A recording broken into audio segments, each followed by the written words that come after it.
So welcome everyone to another 30-minute change tool webinar here with Nexus for Change. Thank you for joining us this morning.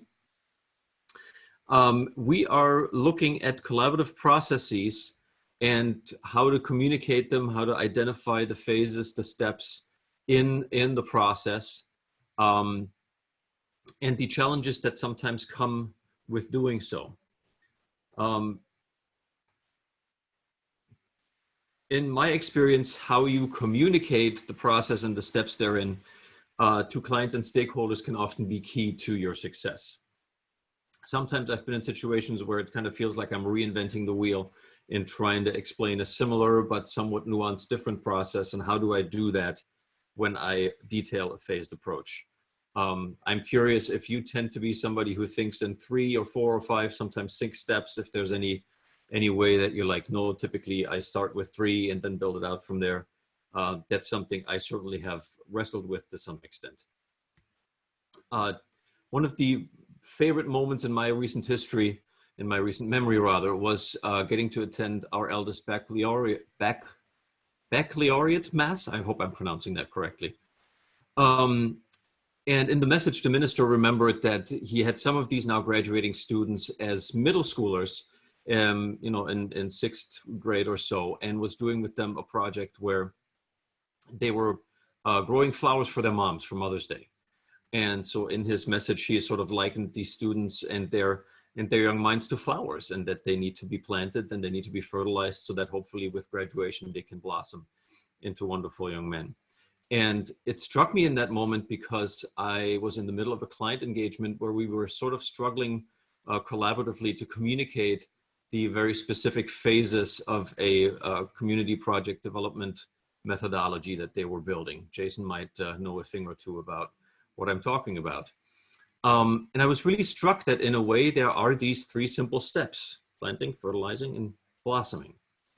I also remember being in grad school and wrestling with change models like Mr. Lewin's, wrestling with project management approaches and what might be the right steps to communicate project implementation, looking at design processes. How do those line up? What are the significant steps? What can't I miss in terms of making progress toward a specific design?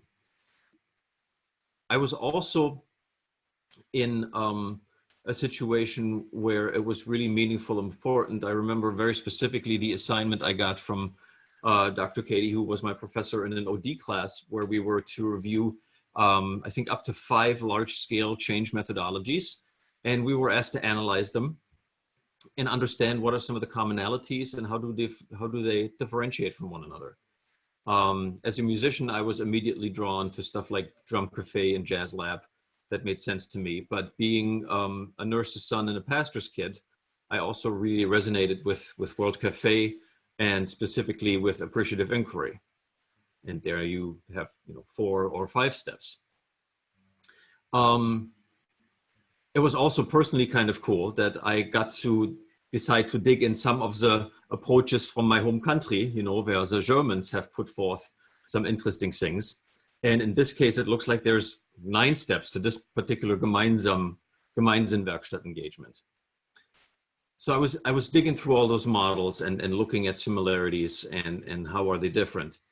More recently, I've spent quite a bit of time looking at design thinking and prototyping, and what are some of the processes and flows that are inherent to that. If you look at the IDEO model, for example, it has these 3 nice consecutive flow phases. And as you see in several of these approaches, people are looking to create mnemonic devices in that you have every word starting with an I, or every word of every phase starting with a D, and so forth.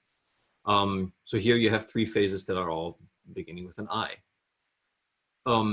Another piece that sort of came across my desk that I needed to spend time on, understand, and learn about was Agile and Agile software development processes.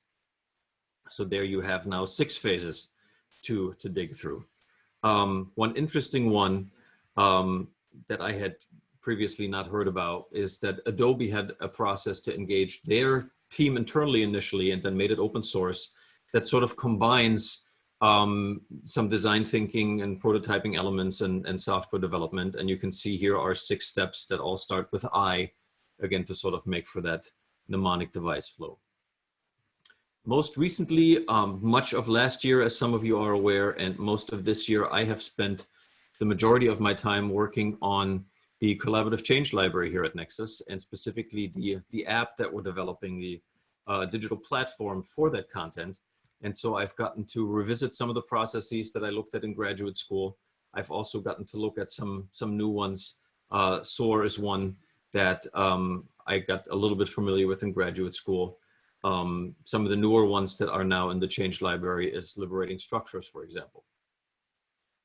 With all that work in developing an app and figuring out a digital platform to content share and engage users with that content, one of my colleagues brought to my attention user interface design and user experience design, and that there are specific processes that they leverage and utilize. Digging through all of that, the challenge has become, oh, just a quick shameless plug, just about all of the approaches and models that we're looking at today are in some way, shape, or form part of the change library. You can view them in our app that's nearing its beta test phase. And so if you're interested in digging into that a little bit more, I'll put some of the links in the chat for you here in a moment. But if you're interested in actually testing our app, just send me an email and I'll be happy to share those instructions with you. Actually, Carol, could you be amazing and put the links for the change library and for the app from the website into our chat? That would be great. So in looking at all these different processes and procedures, the challenge was pretty consistent in how do I communicate this process that I'm trying to leverage? How do I communicate with a colleague, with a client? We actually had a thought leader webinar with Warner Burke last year that I'll encourage you to check out. I'll put that link in the chat. And one of the things that he shared is that in his experience, a lot of times when consultants start talking about specific OD processes and procedures, you have clients where their eyes sort of glaze over, because what they're really interested in is talking about what are the results, what are the outcomes. They do want to know how you will get them there, but that process, they're not interested necessarily in. For some reason, my chat's not fine. Oh, it is showing, sorry. The process of how you'll get them there needs to have some sort of tangible phase or step to them that they can wrap their head around. And so in working through all that, what I think we found are that there are sort of 3 core phases that seem to exist in just about all of these models and frameworks and processes. I happen to call them, or we at Nexus tend to call them, design, develop, and deliver. So if, for example, you take a strategic engagement where an organization is looking to establish or reestablish its mission, vision, goals, and objectives, they would start with the design step, where typically they come up with a comprehensive plan as to how they will go about doing this. They might create a leadership roadmap. They might create some planning templates, and they might even create a draft, sort of a version 1 of their strategic plan. Then in the second development step, you might have a design team for a collaborative approach that represents that organization. And they would get together and plan maybe the agenda for a system-wide planning and engagement event. And then you bring the organization in and engage them in creating sort of the next version, the step 2 or version 2 of that strategic plan. And then in the deliver phase, you would look at, okay, how do we create and align our unit and department level plans so that they align with the overall strategy? And you work on evaluation, probably training, and implementing sort of the supports and reinforcements to carry the strategy into the organization. Now, you might not think of these 3 labels as the right labels, maybe design, develop, deliver. Again, you're seeing here that we have a 3D process in appreciative inquiry. You have a 5D process. You have 5 I's in SOAR. I don't think it's necessarily critical what you name these processes, but in my experience, when I have explained process and procedures in those 3 phases, that seems to make sense to a lot of clients and stakeholders specifically that maybe aren't as steeped as I now hope I am in some of these processes. What we've also found is that typically you have sort of a before and after if you describe those three phases. There's always sort of a pre-planning or a discovery. Again, we were looking for a word with D here, a discovery step. You might be looking at the history of the organization. You want to leverage best practices that are already in place.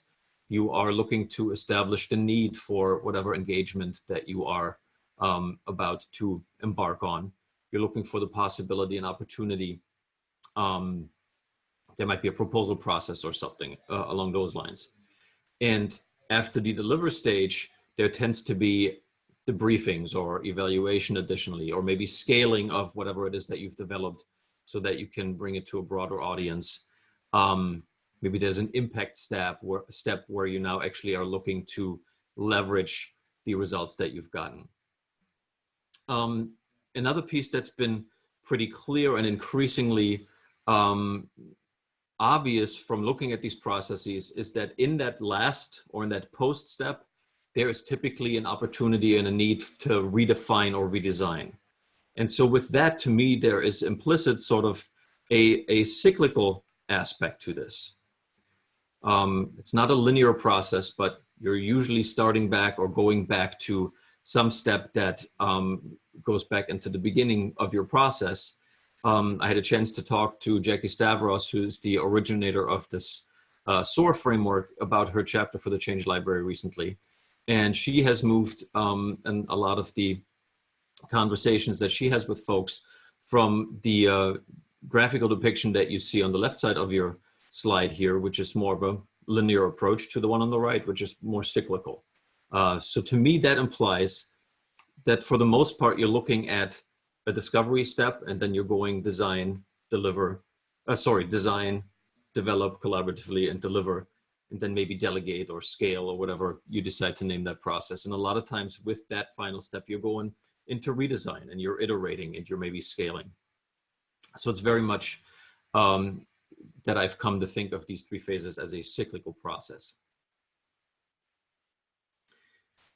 Now, one of the ways to leverage that or utilize that would be this training timeline that you have in this graphic here. Obviously, it shows a linear process, which goes against what I just said about a cyclical process. But for this client and for their training engagement, that made sense. They looked very much to this as, this is how much time we have. How are we going to roll this training out?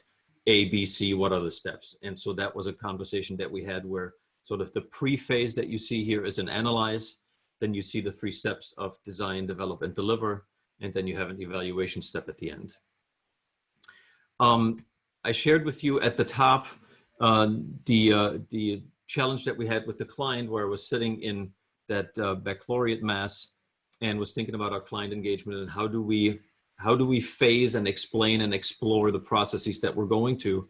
And we ended up both in the way that we were describing with one another the process that we were engaging in as consultants and client, in how we're developing their methodology. And you see here on the bottom, identify your proprietary methodology. To me, that's the design step. Formalize the methodology. That was a collaborative effort with a lot of stakeholders on board. That to me is the develop. And then deploy your method to build capacity was sort of the deliver stage. And then on top of that, we were working on building the network of specifically facilitators. And we happen to have one of those on the session here today. So hi, Jason. Similarly, in actually then building out the process that these facilitators would engage with community teams on to build community-specific processes, we had these 6 steps. When I started to think of and explain these 6 steps in terms of the 3 phases, it started to seem to make sense to folks that in a design stage, you have to commit and you have to catalyze and build skills among the team that you're trying to put together. Then in engage and collaborate, you're doing the development of what that specific project can be. And finally, you're delivering by empowering people in that community and building the impact that builds influence. And then that hope would be that it would circle back into maybe a new project, a new phase of design.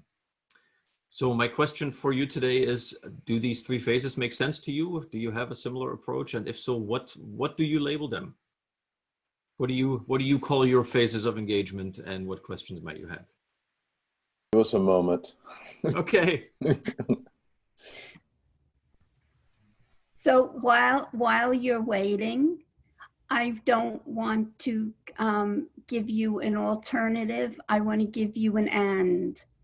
In every engagement I'm in addition to the three phases that are the performance and the outcome phases, I always have a learning phase.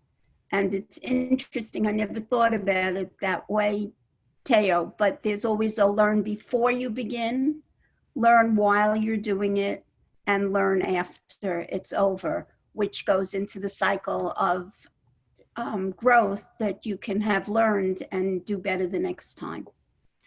So what I'm hearing you say is almost a parallel process? Correct. Okay. Yeah, that makes a lot of sense. And my experience is that without a learning element, you lose a lot of the collaborative understandings. Yeah, thank you. I think that's important. Okay, this is Al. This is all great stuff. This takes me back to my roots in OD 25 years ago. Two things come to mind.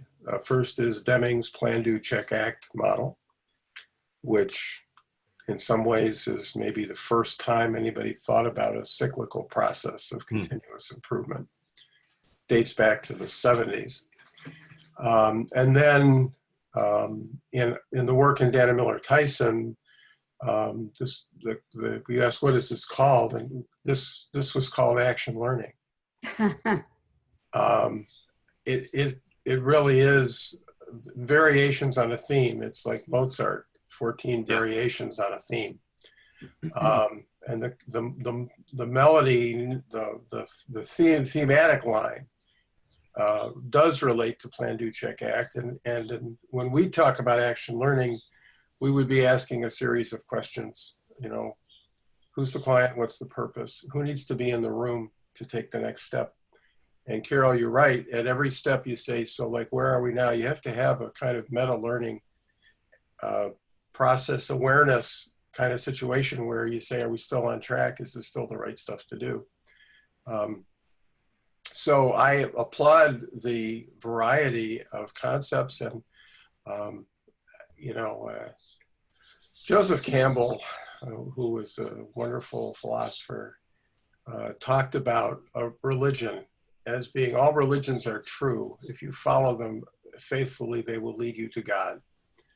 And so all of us have different paths that get us to where we want to be, which is to see a fully realized potential in a group of people, whether it's a community or an organization, whatever it is.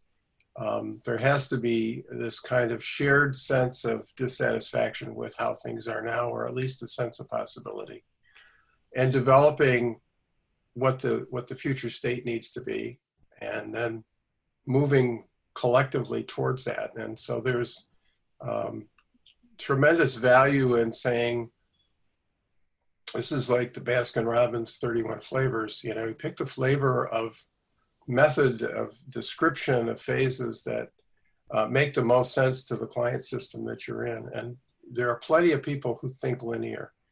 You know, you don't have to convince them to think cyclical. But the fact is that every linear process ends with renewal.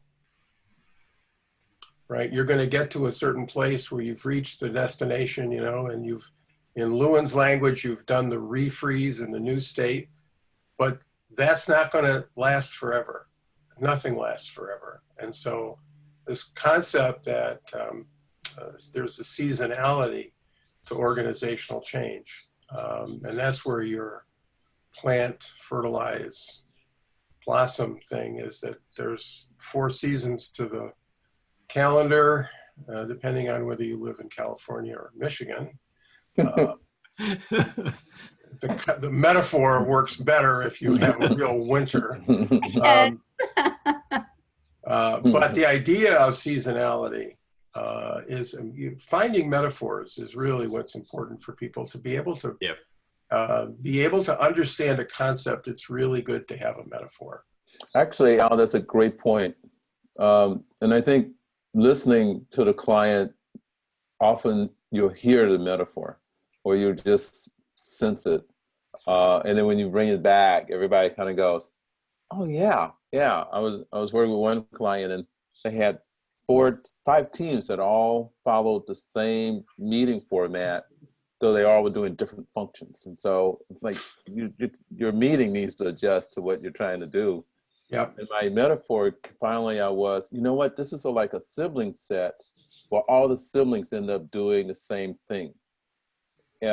Like the Williams sisters or the Andrews sisters or the James family, they were writers, you know, Emily Bronte and her family, they ended up writing. So I said, wow, how do I bring this to a sibling set where the siblings go in their own direction? And so there's sibling sets where one becomes an athlete, another a musician, another a writer, another a professor. So they all have their different strengths come out. And that really drove me. That really helped me see and understand how to do it. A couple of things I'm a key to, Theo, are tracking the constraints of the system. You know, how much time, just literally clock time and brainwave are people able to bring to this. And very often that helps me adjust sort of the scope I'm bringing into the conversation at any one time. If they have a lot of time, we can talk about, all right, we have a whole meeting talking about this whole journey. Sometimes all I can get to is like, no, this meeting is really going to focus on the launch and the step after that. And then we'll get to the launch. And after launch, we'll go, okay, we got to this place. Just a step after the step we're going to talk about next. And it's just a rhythm to it. And just the third piece is what are going to be the rituals and symbols of everybody along the line as they come on, getting it and putting in their discretionary sort of poker chip. All right, I get it. And it might be time, it might be, I'll approve this so it goes to my subs or whatever the deal is. But there's a symbol and a moment of everybody coming on board, coming on the ship, coming on the train, pick something. And then how's the group, and they understand, like, yeah, this is a moment where they've said, yes, I'm enough on board to keep this thing in motion. Thank you for those rich metaphors. I love that. I might have to use that poker chip one. I like that one. I've been really thinking about the whole anti-end piece that starts at the beginning of every poker hand, and how to use that. I don't have, if you come up with something great, share it, because I've been puzzling it for several years. Let me say one more thing. When you think about actually carrying out any one of these cycles,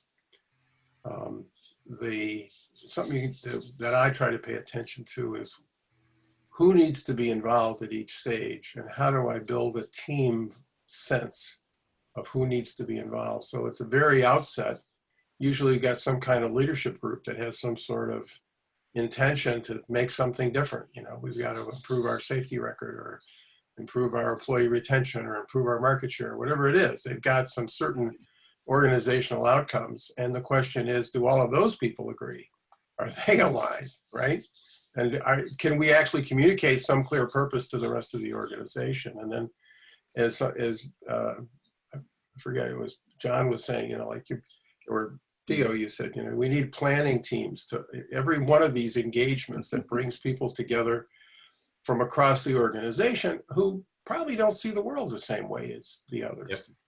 Right? And so this idea of, this is another meta process you have to be aware of, is what's the right team at every step, and how do I make sure they function as a team and they feel like they're working together? And all of that, and I think it's really important, the idea of how much time do I have, is like, how much time do I have to make the change happen or we go broke, is the one thing. That's the meta problem. And then the real problem is, how much time do I have this afternoon to work with this group? Right. and what do I need to get accomplished, right? So time, you design to time. You've got to figure out what's the pacing going to be, what can I accomplish, who needs to be in the room. And then at every step, you say, and what's next? And then the group will tell you usually what's next. Thank you. That is a lot of rich input. I appreciate it so much. I will do my best to do some of your comments justice in sort of the summary that I'll put together. I will process the recording and share those items with you. And I'm grateful for your time this morning. I'm grateful for your feedback and insight, and hope that I'll see you soon. And we're doing these weekly. So if you have any specific ideas, concepts, thoughts that you think might be a good idea to leverage in this 30-minute format for folks, I'd be happy to hear that. And again, if you would like access to the Collaborative Change Library on our digital platform, if you don't already have it, please do send me a note and I'll make sure to get you into our group of testers. Great. Can people hear me? Yes. Oh, Hi, Roland. Hi. Oh, this is my confrontation, my challenge. Okay. I believe we need to think about exponential change, not linear change. So think about it, reflect on it. Okay? Chris Worley says linear change is dead. He says that change management is irrelevant. I have Chris Worley as the highest academic OD person in the world, with Tom Cummings and Ed Lawler. And so that's my challenge to us all. Hey, I love you all. I'm totally committed to Kathy Dana Miller. I'm totally committed to this group, which I'm the one who said we've created a paradigm shift here. This is remarkable, but I think we got to start exploring exponential change, which is the jerk. It's the jerk to the future. Okay, that's my thing. And so thanks, Leo. Thank you for that challenge, Roland. Oh yeah, right. Okay. All right, guys, thank you so much for your time this morning.